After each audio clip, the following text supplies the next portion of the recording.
आखिर किया क्यों के करत सयान देखो हम गाना गाने नहीं 3-4 साल पहले बड़ा भैया लोग आते रहे लोग देखो भौजाई देवर से कह दिया नान है समान हर परे बड़ी तो देवर पूछ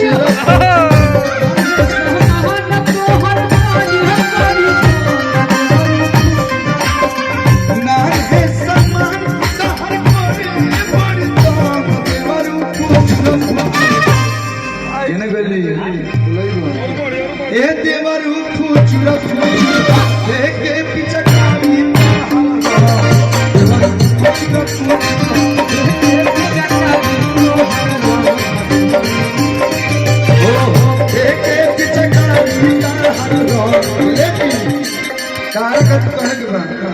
कौन जिला है कौन जिला बस्ती जिला किया रे मानो तू हमारे का नहीं भी कोई का हमार है मतलब गर्लफ्रेंड बोली गर्लफ्रेंड के बाद लोग मेहरारूए बनेला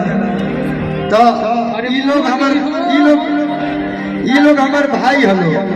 बड़ भाई हलो अच्छा लोग तू का लगबो हाँ ये लोग हमारे भसुर छोट भाई लोग देवर देख छोट रही है तो देवर लगे बड़ रही है तो भसुर लेकिन मानो जो छोटका देवरा बड़े सब हाई वाला देवर हाई वाला देवरा हाँ छोट देवर नहीं है जी अंतर के का कौन वो लड़का के कहलू देवर का कहाँ भाग गए आई होता था अच्छा ठीक है हाई देवर हाई वाला कि जहिया से फागुन चढ़ल बा एगो देवर भौजी से कहता आ भौजी के मनवा बढ़ल बा कि सुत तारी खोल के मारिया कि खोजत बाड़ी